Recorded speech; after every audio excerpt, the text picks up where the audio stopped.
This Saturday's adventure was the Ferndale Frolic, organized by Elicia for Club Miata Northwest. We gathered in the morning in Arlington, spending some time chatting and catching up while waiting for the last few arrivals.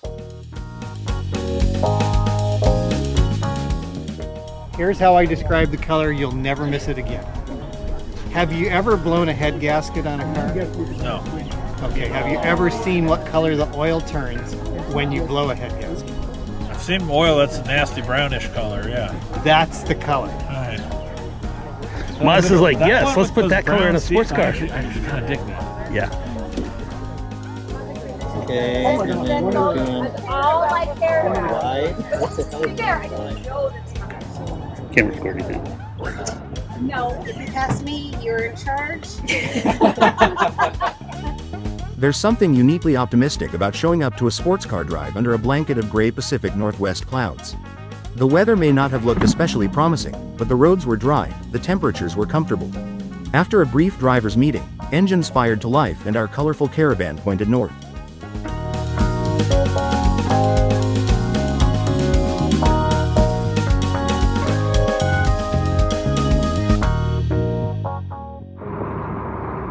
Look, no check engine light. Zeke seemed especially happy that the extensive cooling system overhaul on his NC, completed during the previous weekend's wrenching adventure, was proving successful.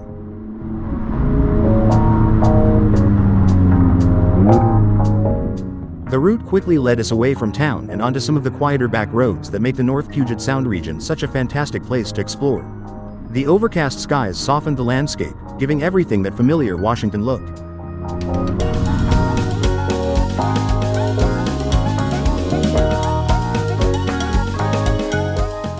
The roads twisted through timberlands with a patchwork of recently harvested logging areas and dense stands of evergreen forests. Every bend seemed to reveal another stretch of pavement perfectly suited for a lightweight roadster.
As we continued north, the scenery gradually opened up. Forest gave way to farmland, with broad valleys spreading out between distant hills. We passed decrepit old barns leaning tiredly to one side, and curious cows watching the procession of tiny cars motor by. If any of those cows were judging our life choices, they wisely kept their opinions to themselves. The roads here flowed beautifully, gentle curves, light traffic, and plenty of opportunities to enjoy the simple pleasure of driving.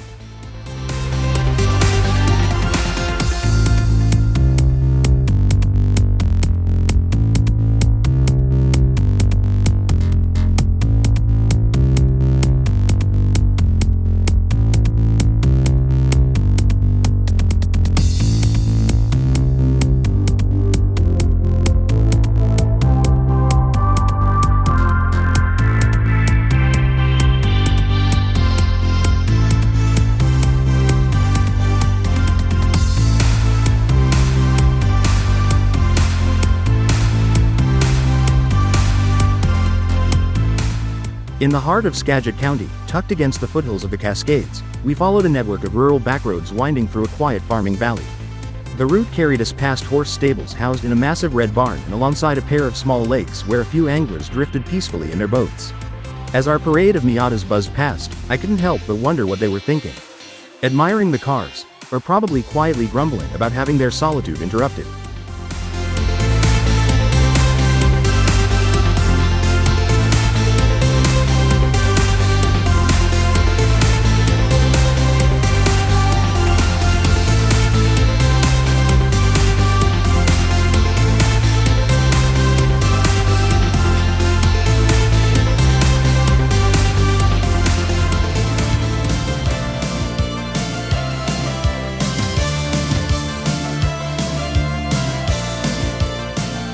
About an hour after leaving Arlington, we rolled into Sedro-Woolley for our first rest stop at the library.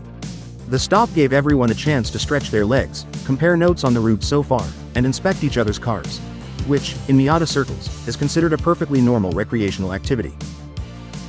I like having this purple one behind me. It's really cool looking. I know, I'm like, next time we're gonna get like it when, you know, we're making a We're dive. gonna be in the whole video. But see, that's the thing, is I like having you behind me because it's a different colored Miata. Yeah, it's not the same. And it looks really cool back there, so. It kind of makes the red, like, it reflects off, and it's a really cool color when it actually... As we left town, there may have been a brief moment of navigational creativity that resulted in an unexpected trip through a roundabout. Fortunately, this happy bit of confusion worked out perfectly, giving us a second pass at the group and an opportunity to exchange waves with everyone as we loop back onto the correct route.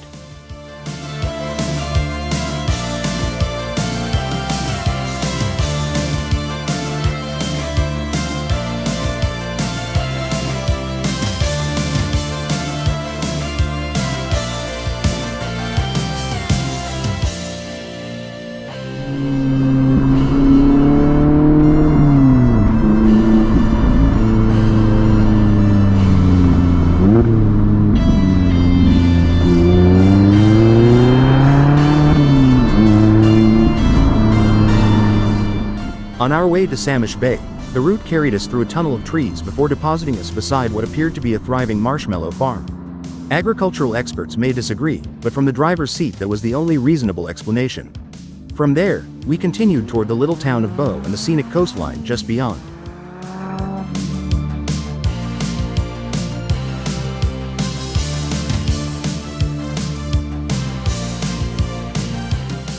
As we approached the inland shoreline, the road descended to the flatlands around the tiny town of Bow. From there, we cruised through a series of delightful sweepers that carried us across the flats, winding between farm fields, country homes, and wide open views of the surrounding countryside.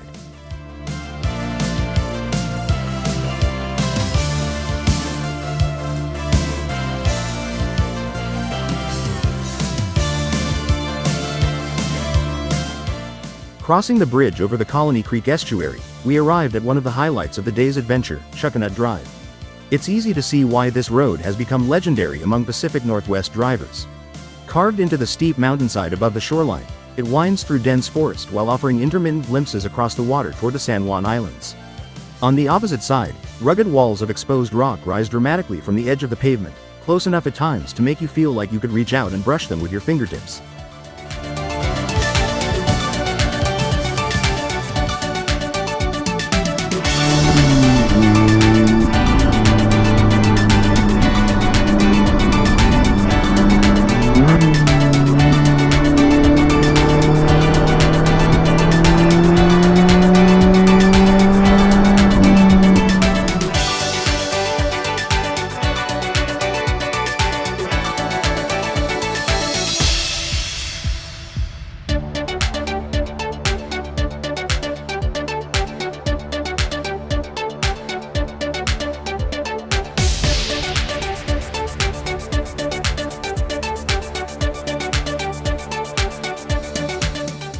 We had a wonderful run along Chuckanut Drive, though it did require a bit of patience.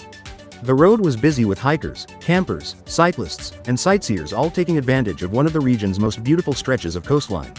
Along the way, we received plenty of friendly waves from people enjoying the day, including this enthusiastic group of kids.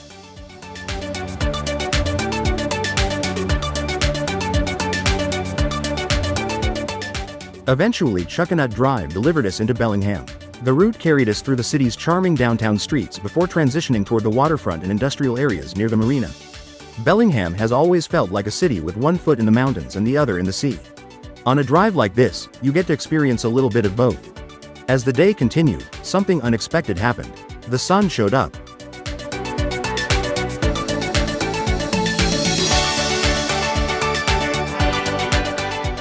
By the afternoon, blue skies were replacing the morning cloud cover.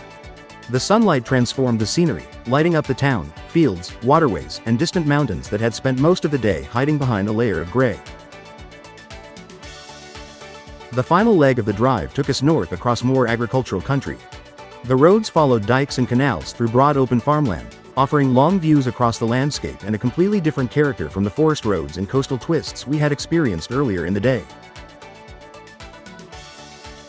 Whoa, okay, well, that's a weird house. Cool, but weird. Eventually we arrived at our destination, Grant's Burgers in Ferndale.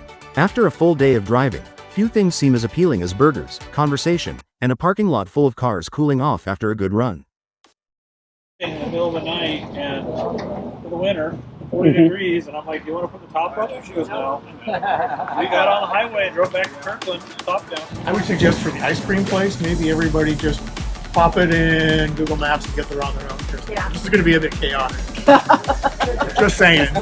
Just saying. And what better way to finish a Miata drive than with ice cream?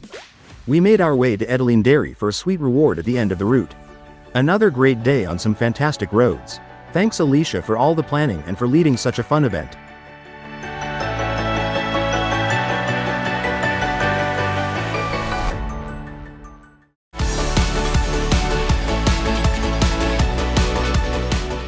As the official drive wrapped up and everyone began heading home, Zeke and I kept the cameras rolling and continued exploring a few more of our favorite twisty backroads. Along the way, Zeke and Ken decided to swap keys for a while, giving Zeke a chance to sample Ken's new white ND3 while Ken experienced life behind the wheel of the modified black NC. It was a great opportunity for both of them to compare two very different takes on the Miata formula.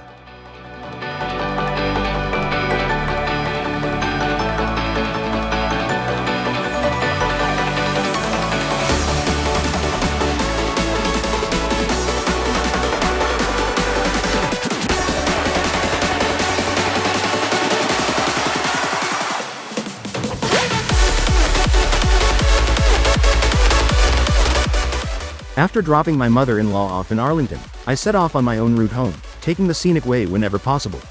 With the afternoon sun finally making an appearance, it was the perfect opportunity to enjoy a few more winding roads and soak in the views before calling it a day.